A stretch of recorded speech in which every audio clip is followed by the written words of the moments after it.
Good noon, all of you.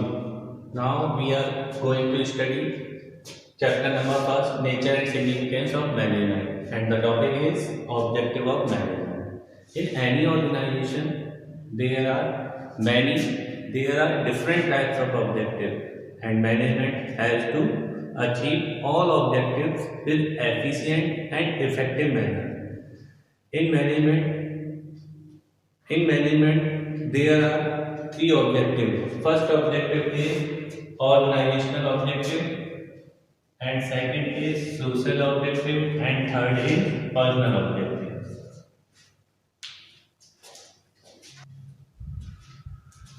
So the organizational objective is the main objective of an organization, under which these three goals.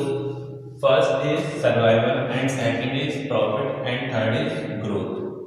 First is survival. Survival means क्या होता है कि एक organisation को अपने आप को बनाए रखना होता है।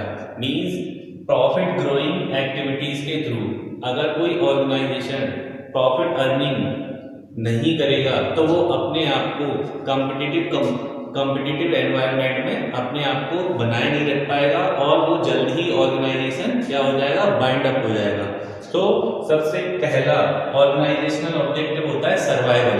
मींस एक ऑर्गेनाइजेशन को लगातार प्रॉफिट कमाते रहना चाहिए जिससे वो अपने जो कॉम्पिटिटिव एनवायरनमेंट होता है उसमें वो बना रहेगा।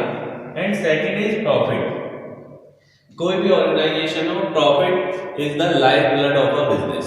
सो एक ऑर्गेनाइजेशन को प्रॉफिट अर्निंग कैपेसिटी तो करनी ही होगी, अदरवाइज वो अब इस पोजीशन पर पहुंच जाएगा कि क्या होगा, वो अपनी जो कॉम्पिटिटिव एनवायरनमेंट होता है उसे फेस नहीं कर पाएगा। इसलिए ऑर्गेनाइजेशन को प्रॉफिट अर्निंग कैपेसिटी भी बनाए रखनी होती है।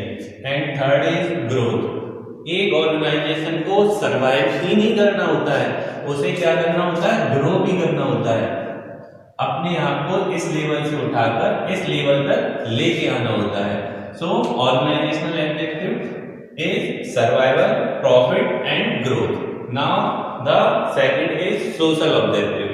Social objective means एक ऑर्गेनाइजेशन को खुद के बारे में सोचना है, साथ में जिस सोसाइटी में वो है उस सोसाइटी की भी ऑब्लिगेशन को कंप्लीट करना होता है। So एक ऑर्गेनाइजेशन के सोशल ऑब्जेक्टिव क्या क्या हो सकते हैं। First is environmental friendly. एक ऑर्गेनाइजेशन को ऐसा एनवायरनमेंट बनाना है जो कि फ्रेंडली नेचर का हो। मींस कहने का एनवायरनमेंट को वो गंदा ना करे, जैसे कि पॉल्यूशन फैलाना, water pollution, air pollution, noise pollution, इस तरीके का एनवायरनमेंट नहीं बनाना होता है। तो सबसे पहला सोशल ऑब्जेक्टिव होता है environmental friendly. And second is employment opportunity. Employment opportunity का मतलब होता है कि एक ऑर्गेनाइजेशन को एम्प्लॉयमेंट भी देना होता है। हमारा जो सोशल है, हमारा जो समाज है, एक ऑर्गेनाइजेशन एक इंडस्ट्री से क्या चाहता है कि वो ज्यादा से ज्यादा एम्प्लॉयमेंट दे, जिससे क्या होगा, एम्प्लॉयमेंट लेवल बढ़ेगा और हमारी जो कंट्री है उसकी जीडीपी ग्रो होगी, वो तरक्की करेगा। And provide basic amenities.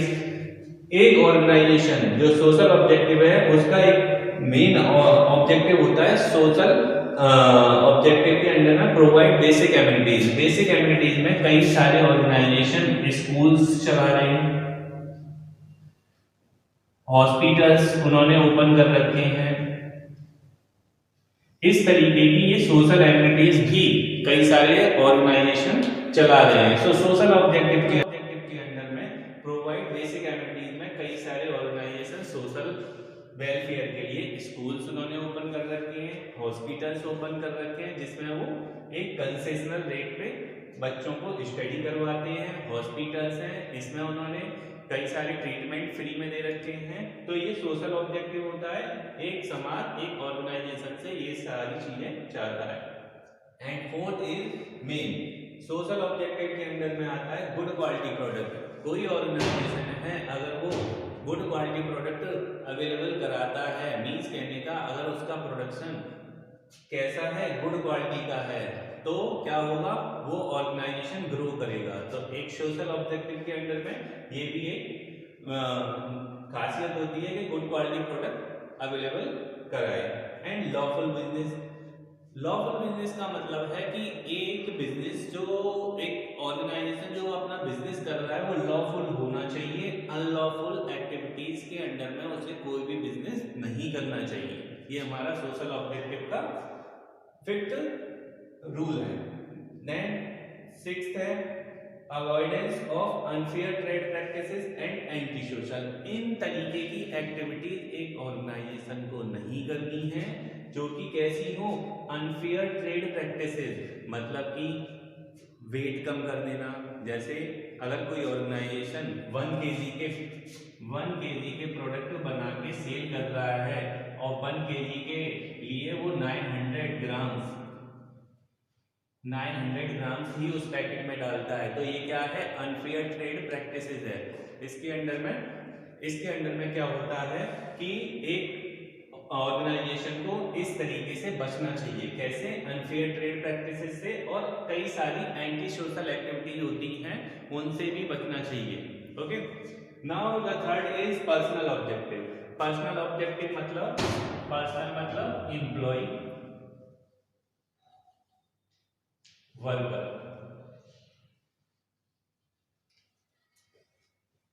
Personal objective, एक ऑर्गेनाइजेशन को पर्सनल ऑब्जेक्टिव भी फुलफिल करने होते हैं। कौन कौन से पर्सनल ऑब्जेक्टिव होते हैं, एम्प्लॉय क्या क्या चाहता है एक ऑर्गेनाइजेशन के। First is financial needs.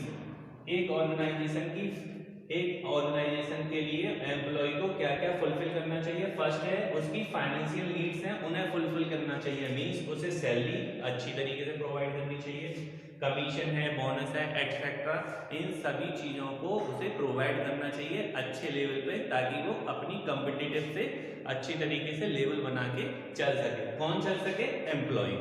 Next is social needs. उसकी सोशल नीड्स की भी फुलफिल होना चाहिए। मींस पीयर रिकॉग्निशन, उसे सेल्फ रिस्पेक्ट मिलनी चाहिए और उसके जो कलीग हैं उनकी भी रिस्पेक्ट होनी चाहिए। नेक्स्ट है पर्सनल ग्रोथ एंड डेवलपमेंट। एक ऑर्गेनाइजेशन के अंडर में जितने भी एम्प्लॉय वर्क कर रहे हैं उनकी पर्सनल ग्रोथ होना जरूरी है। पर्सनल ग्रोथ होनी चाहिए, उनका डेवलपमेंट भी टाइम टू टाइम होना चाहिए। तो एक ऑर्गेनाइजेशन को कई सारी ऐसी एक्टिविटीज कराते रहना चाहिए कि जो उसके एम्प्लॉई हैं पर्सनली ग्रो भी करें और डेवलपमेंट भी उनके अंडर में होना चाहिए। Next is good and healthy working condition. एक ऑर्गेनाइजेशन को अपने एम्प्लॉय को, अपने वर्कर को ऐसा एटमॉस्फेयर प्रोवाइड कराना होता है जो गुड हो और हेल्दी हो। सपोज एक फैक्ट्री के अंदर वर्कर काम कर रहे हैं जिसमें वाटर पॉल्यूशन है, एयर पॉल्यूशन है और जो बेसिक नीड्स होती हैं वो बहुत दूर जाके प्रोवाइड होती हैं। तो इस तरीके का एनवायरनमेंट किसी वर्कर को नहीं चाहिए होता है। So good and healthy working condition भी प्रोवाइड कराना होता है। So these are the objective of management, organisational objective, social objective and personal objective. So student, now we solve a case study related to objective of management. The case study is XYZ group of company decided to donate 2% of its sales to child rights and youth. Means एक campaign है CRY नाम से, child rights and youth. क्या करता है ये, for improving the condition of children in India, यानी India के चिल्ड्रन की कंडीशन को इम्प्रूव करने वाला कैंपेन है। इसमें एक group of company means XYZ अपनी सेल का 2% डोनेट कर रहा है। Now this initiative by the company was highly appreciated by public ने इसे हाईली एप्रिशिएटेड किया। और क्या हुआ, रिजल्ट क्या हुआ, एंड देयर सेल्स इंक्रीज्ड, और उनकी सेल्स इंक्रीज कर दी है। हमसे क्वेश्चन क्या करते हैं, identify the objective depicted in the given case. इस केस में इस कंपनी ने कौन से ऑब्जेक्टिव को फुलफिल कर लिया है? So this objective is, answer हमारा क्या होगा? Social objective. सोशल ऑब्जेक्टिव, इस कंपनी ने क्या करा है? सोशल ऑब्जेक्टिव को फुलफिल कर लिया है। क्यों? क्योंकि वो अपनी सेल का 2% डोनेट कर रहे हैं। किस कैंपेन में? CRY। ये कैंपेन करता क्या है? इंडिया के चिल्ड्रन की कंडीशन को इंप्रूव करता है। सो हमारा आंसर क्या होगा? Social objective. क्योंकि क्वेश्चन क्या था? Identify the objective detected in given case. So social objective को इन्होंने कंप्लीट करा है। ये हमारा आंसर है।